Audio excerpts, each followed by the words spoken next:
Salam salam outsider, le débrief commence maintenant.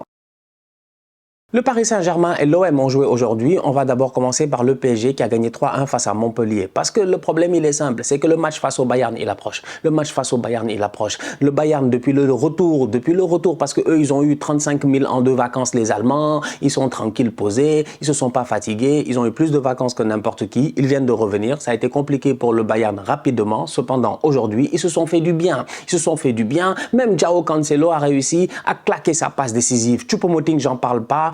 Il continue à claquer des buts. Donc du coup, le Bayern va quand même venir jouer le Paris Saint-Germain dans quelques semaines, dans 2 semaines, le jour de la Saint-Valentin. Et le PSG, d'un autre côté, eux aussi, de leur côté, il y a eu quelques problèmes. Autant au niveau du Bayern, le retour a été un tout petit peu poussif. Autant au niveau du PSG, depuis le retour, on voit aussi que c'est un tout petit peu poussif. Et le problème, il est là. C'est qu'aujourd'hui, le mercato est terminé. Le PSG n'a pas recruté. C'est pas sérieux. Franchement, c'est pas sérieux. C'est pas sérieux. Défensivement parlant, on sait tous que cette équipe-là, elle a des problèmes. On sait que cette équipe-là a un problème défensivement, non seulement au niveau du nombre, parce que tu vois qu'il y a des boys qui sont blessés, et quand il y a des boys qui sont blessés, eh ben, en termes de profondeur de banc, c'est un tout petit peu plus compliqué. Donc du coup, tu as un Danilo Pereira qui est obligé de redescendre en défense centrale pour dépanner. Il l'a très bien fait. Plusieurs fois, je dis bien cette saison. Cependant, c'est pas son poste. Donc aujourd'hui, tu regardes cette équipe-là, Sergio Ramos, il sort dans ce match-là. Il sort, il a une commotion cérébrale, peut-être. En tout cas, il dit qu'il voit flou, tout ça. J'espère que c'est pas trop grave, mais ça montre à quel point il fallait tout mettre sur Skriniar. J'ai pas compris. Franchement, j'ai pas compris. Je n'ai ni les tenants, ni les aboutissants, mais j'ai des questions, je dis bien, à me poser en me demandant pourquoi est-ce que le PSG, l'été passé, il devait faire Skriniar, ça ne s'est pas fait. Là, on est en hiver, ils doivent faire Skriniar, ça ne se fera pas. L'année prochaine, ils vont le récupérer peut-être gratuitement. Le problème, il est simple, c'est que cette année, ils ont une Ligue des Champions à gagner. C'est que Paris, chaque année, on arrive au même moment et il n'y a rien à dire, on les attend en Ligue des Champions. Le championnat, tout ça, c'est bien beau. Oui, Marseille n'est pas loin. Oui, les autres peuvent prétendre aussi au titre. Mais la vérité, elle est simple, c'est lorsque Paris-Bayern, ça va, l'arbitre va donner le coup de sifflet du début de match, comment est-ce que les gars vont se gérer?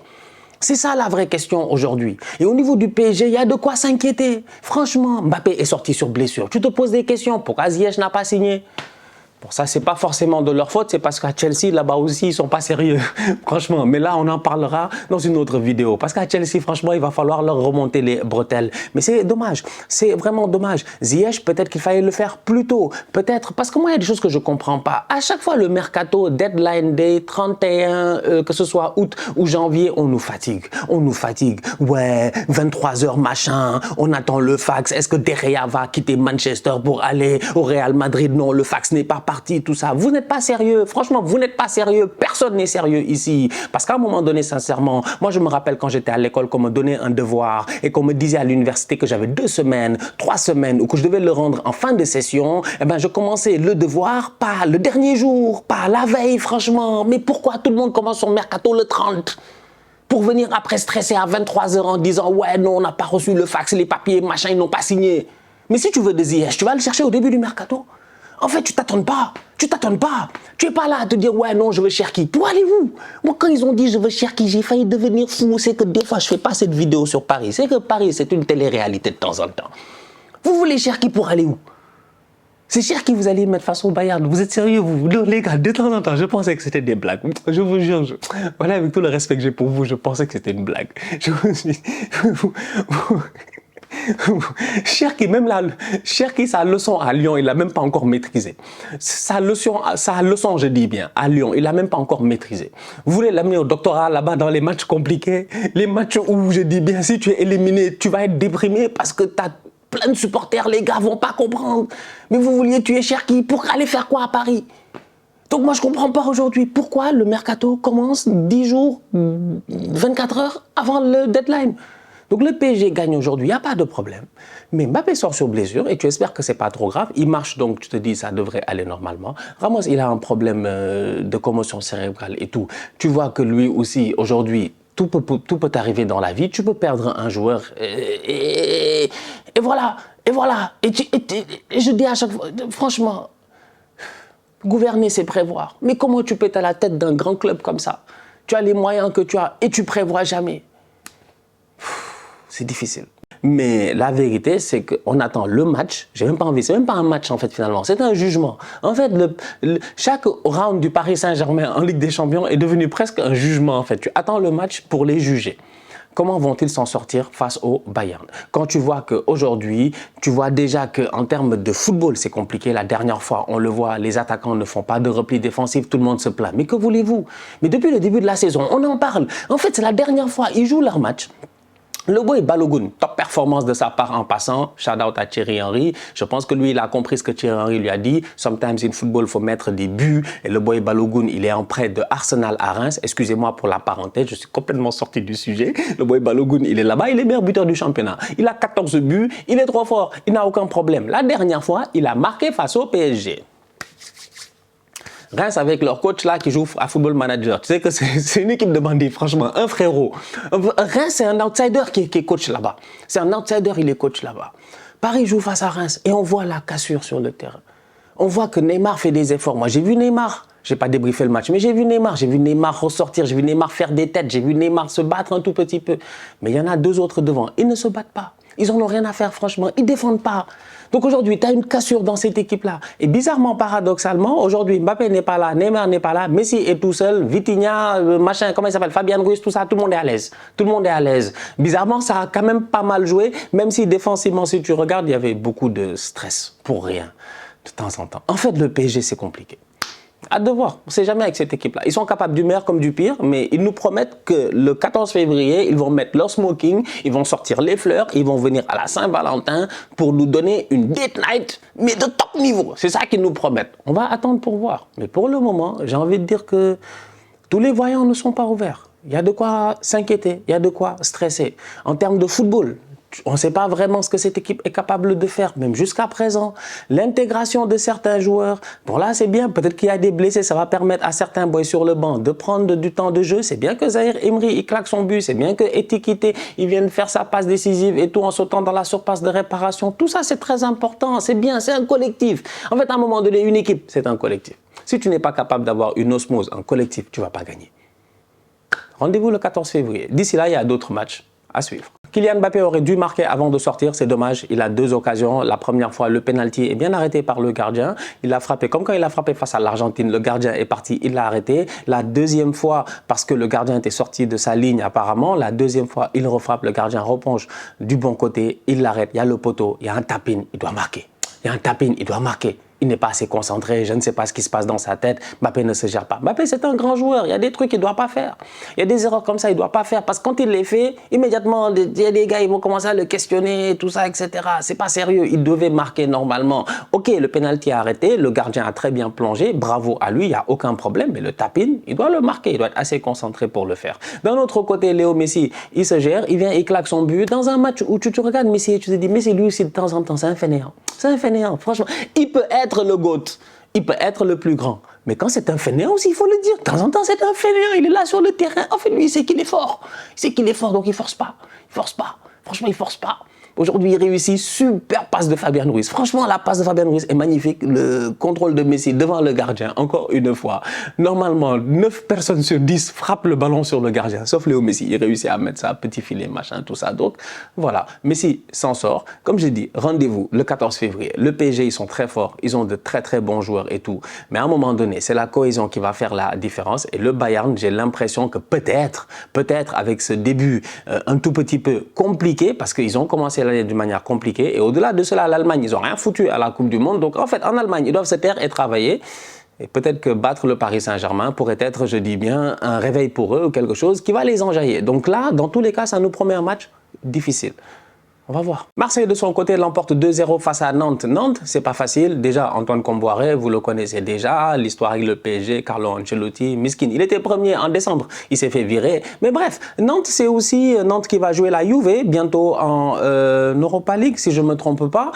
C'est ça, non? En Europa League ou en Conference League? Je ne sais même plus. C'est en Europa League. C'est en Europa League, c'est en Conference League. Je suis un tout petit peu perdu. Excusez-moi. Bref, Nantes va jouer, je dis bien, la Juve très bientôt en Europe. La vérité, elle est là, c'est que Nantes, depuis le début de l'année, c'est une équipe qui défensivement est très bonne. Elle n'encaisse pas beaucoup de buts. Ils se préparent déjà à jouer les Italiens, les boys de Antoine Comboiré. Ils arrivent aujourd'hui face à Marseille. Je te pose des questions à savoir, est-ce que l'OM va réussir à claquer des buts? Et l'OM l'a fait. Franchement, rien à dire. Une belle performance de la part des boys de Hugo Tudor. Il y a quelque chose qui est très important à Marseille, je pense, au-delà des joueurs. Parce que Marseille, aujourd'hui, le président, ça va. Franchement, ça va. Tu es passé de Jacques-Henri Hérault, c'était lui, non? Tu es passé de Jacques-Henri Hérault pour arriver aujourd'hui à Pablo Longoria. Et Pablo, c'est un bandit. Il est très intelligent. C'est un jeune. Il n'a pas peur. Franchement, tu sens qu'il est franc dans sa manière de parler. Tu sens que quand il parle aussi à des joueurs, il doit avoir quelque chose, générationnellement parlant, qui fait que sa communication passe beaucoup plus rapidement. C'est pas un tonton de 60 ans qui vient beaucoup te parler en te disant « Ouais, moi j'ai un projet, machin ». Non, Pablo, il te dit les vrais trucs. Il doit te dire les vrais bails. Franchement, il doit te dire les vrais bails. Il doit te dire « Viens ici, mon frère, je t'explique l'affaire.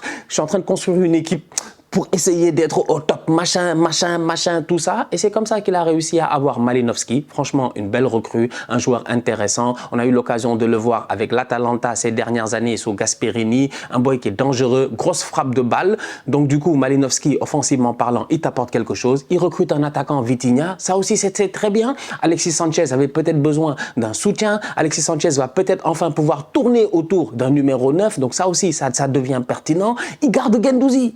Il garde Guendouzi. Oui, l'Angleterre était là. Oui, il y a des clubs qui étaient prêts à mettre de l'argent, mais finalement, tu gardes Guendouzi. Ça aussi, c'est important parce que ça montre les ambitions, je dis bien, de Marseille. Donc aujourd'hui, franchement, qu'on le veuille ou non, à mon humble avis, le mercato côté olympien a été non seulement très pertinent, mais au-delà de cela, il est très cohérent avec les idées et la mentalité du coach. Parce que Unai, franchement, fallait le faire. Et ils l'ont fait. Et ils l'ont bien fait. Ils l'ont bien fait. Voilà un joueur qui arrive aujourd'hui. Son premier but est magnifique. Crochet. Il n'a aucun problème. Unai, en fait, c'est un top player. C'est que la vérité, elle est là. Hein.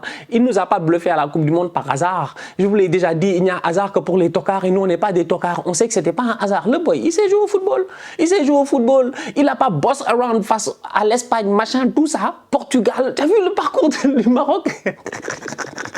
Il rigole avec les bandits de Ouarzazate, avec les gars de Regragui. Unai a été excellent durant la Coupe du Monde. Il est transféré de Angers à Marseille pour même pas 10 millions d'euros. C'est dommage pour Angers, ils auraient pu récupérer plus d'argent, mais Angers, ils sont dans une situation compliquée, ils vont sûrement descendre en deuxième division. Donc du coup, Marseille récupère un bon boy qui cadre bien avec le style de Tudor, qui va mettre, je dis bien, l'intensité qu'il faut, qui va être physiquement présent, mais en plus de ça, qui nous montre qu'il est capable de finir. Durant la Coupe du Monde, à un moment donné, il avait failli mettre une frappe. Ma foi, si c'était rentré, ça aurait peut-être été un des plus beaux buts de ce mondial-là. Aujourd'hui, il arrive, dès qu'il arrive, il claque un beau but à l'extérieur. Franchement, c'est un bon joueur. Donc aujourd'hui, pour moi, Marseille a fait un bon mercato. Marseille a été logique. Marseille se donne les moyens de son ambition. C'est ça, non? Se donne les ambitions de ses moyens. Je ne sais pas. Se donne les moyens pour ses ambitions. C'est ça.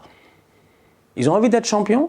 Je ne sais pas s'ils y pensent ou pas, mais il va falloir commencer à y penser. Franchement, la vérité, elle est là. La vérité, elle est là. Paris, normalement, par défaut, ils sont peut-être champions. Mais Marseille aujourd'hui a son coup à jouer. L'OM n'a plus de Coupe d'Europe à jouer. L'OM a fait un bon recrutement. L'OM a gardé ses forces. Je ne vois pas pourquoi Marseille ne pourrait pas, durant même les prochaines semaines, réussir à aller chercher des points face au Paris Saint-Germain, les battre peut-être en coupe et essayer d'aller mettre de la cadence à un PSG qui est dans une situation, qu'on le veuille ou non, en termes de calendrier, compliquée. Paris doit jouer le Bayern, Marseille, etc.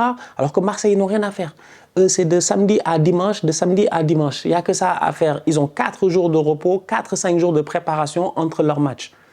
Je m'attends à ce que l'OM finisse cette saison, je dis bien, en feu.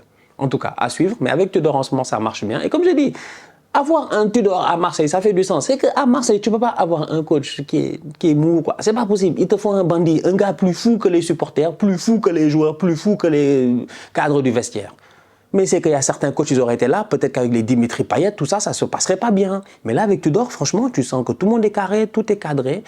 En tout cas, la recette, elle est là pour marcher. Donc, à suivre. Nuno Tavares, va falloir en parler à un moment donné et je ne le comprends pas. Franchement, je ne le comprends pas. C'est un joueur que je ne comprends pas. Je ne comprends pas. Nuno Tavares, il est nul, mais il est fort. Je ne comprends pas. Franchement, je ne comprends pas. Tavares latéral gauche. C'est lui que tu dors, il a mis latéral droit, ailier droit, machin, tout ça. Il est sur le côté droit, il fatigue les gens. Tu le mets dans l'axe, il fatigue les gens. En fait, Tavares, il a une explosivité telle que quand il a le ballon, je dis bien, et qu'il réussit à ce moment T-là d'avoir la bonne conduite de balle, il est dangereux, il est inarrêtable, franchement. C'est pour cela que je dis qu'il est fort et il est nul.